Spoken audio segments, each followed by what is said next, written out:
what was the trigger for starting and scaling your private medical practice alongside the NHS? Yes, when you start private practice, your aim is obviously to build a decent enough private practice because there are some overheads to count for that. And if you're not doing enough of it, it really does not make sense.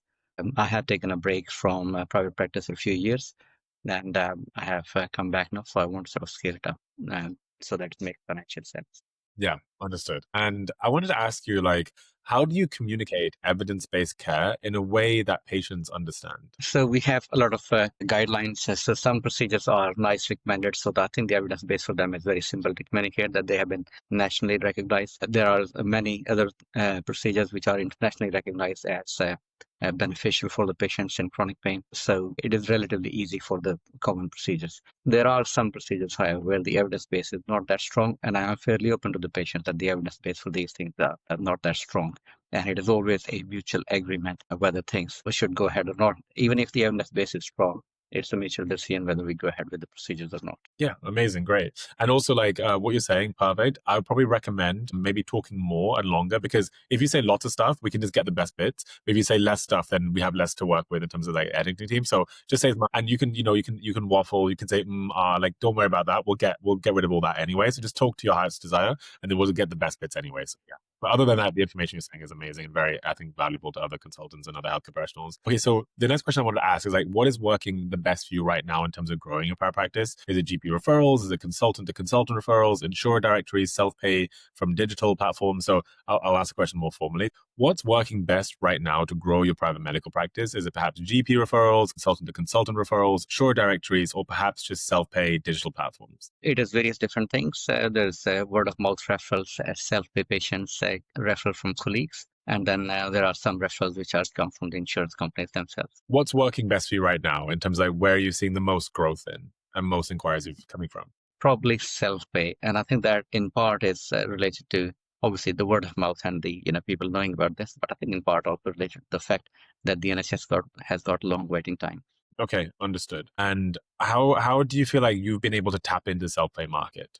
What is the method that you used? I haven't really used any active promotion, and I think this is where I am looking for you here. Yeah, absolutely. Understood. And I wanted to ask specifically, like, which patient segments, is it like back pain, neuropathic pain, CRPS, post-op pain, are most viable privately, and also why? It is low back pain. I think the commonness of the conditions, it is two reasons. One, it is quite a common issue in general community. And the second thing is it has got fairly recognized and NICE recommended treatment options that are available, and they work very well. Obviously, there's no single treatment which will work for everybody, and there would be some patients who don't benefit from the treatment, but overall they are overwhelmingly recommended, not just nationally but also internationally. How do you balance insured versus self-pay patients in your private medical practice?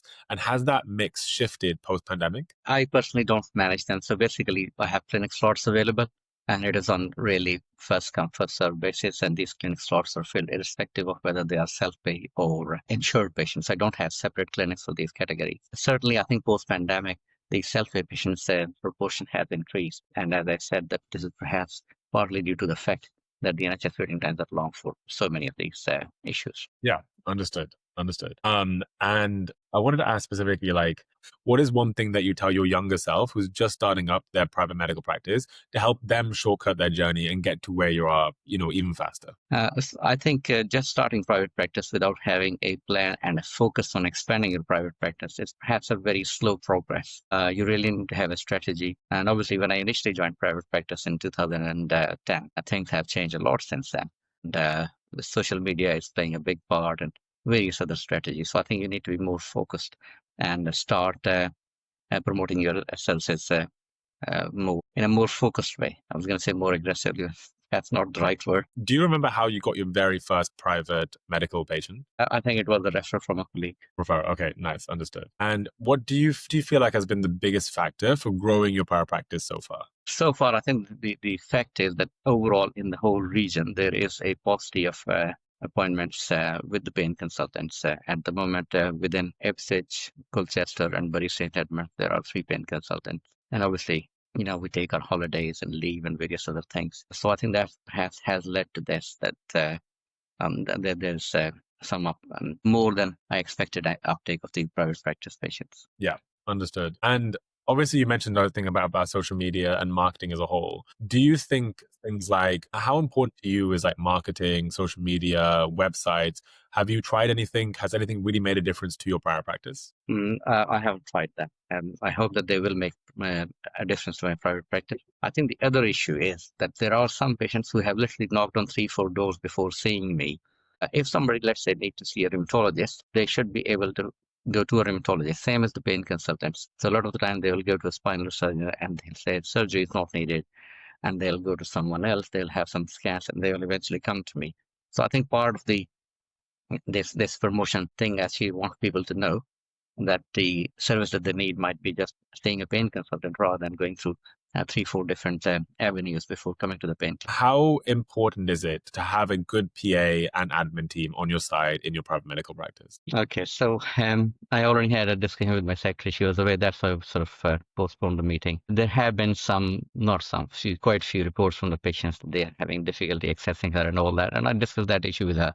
I think it is slightly tricky to sort of get out of that and change your secretary. And so they are really the main interface between me and the patient. And a lot of the times, patients have actually more contact with them than they have with me. With me, they have sort of, fixed slot, half an hour.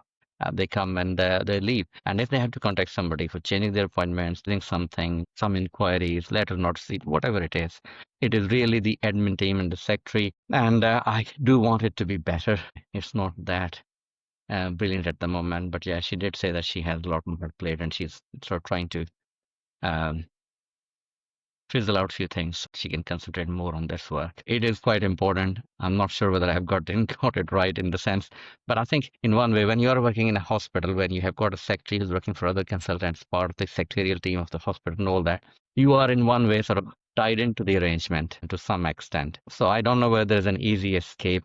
So she might actually be shedding a few consultants, but she has chosen not to sort of say this to me that, I probably can't do that extra work. She said, oh, I'll shed some work and I'll do this extra work. It is very important, especially the sort of patients that we have. They suffer from chronic pain and they have, obviously, it is life changing for them and they need a fair bit of input. And I think a good interface, somebody who can talk to them and, so what is the word? Address their. Do you think consultants and doctors should learn more about the business side of medicine?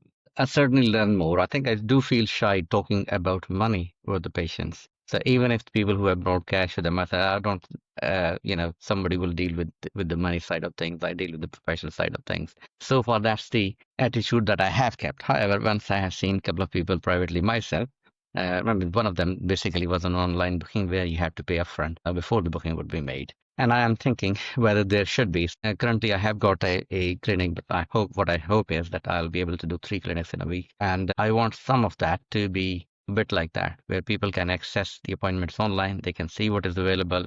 They make the payment. They turn up for their appointment. How do you see the private medical practice in the UK going in the next 5 to 10 years? I think it will increase. I certainly see that there is already an increase due to the long waiting times. One problem that I see with the UK private practice is that when I started in 2010, and I started my consultant job in 2009, but I took a little bit of time before I started private practice just to sort of settle in. The fee structure really hasn't changed in these 17 years, while the cost of living and various other things and the inflation has increased a lot. So this is, I think, one issue with the private practice. Otherwise, the growth in the private practice that we would have seen in monetary terms, it should have been even more. But because the fees have literally flatlined, like 17 years flatlined, that's almost unimaginable in any other country. There is increase in the numbers, but not necessarily the corresponding increase in the financial reward. What mistakes should younger consultants getting into private practice? I think sorting out all the structures before you start. So you want to make sure that your system, your limited company, your payment structures, your invoicing system, your secretaries, all these things should be streamlined before you start. Otherwise, you get into the work. You've got obviously family commitments, NHS commitments, these commitments. It takes time to sort out these things then. What's the best advice that you've ever received about building a private practice? Discussing private practice is almost a taboo, really, and people don't discuss that and certainly don't give you advice. However, I think lately, one of the things that I certainly found happened to be the best case scenario after discussing with a colleague is really outsourcing the invoicing to a company. And that has sort of made the whole process of getting payments and looking at non-payments and various other things. It has really streamlined the whole process. So it didn't come as an advice as such, but I was asking for people, what do they do? And I found out that this is one of the options. And I think that was certainly very useful.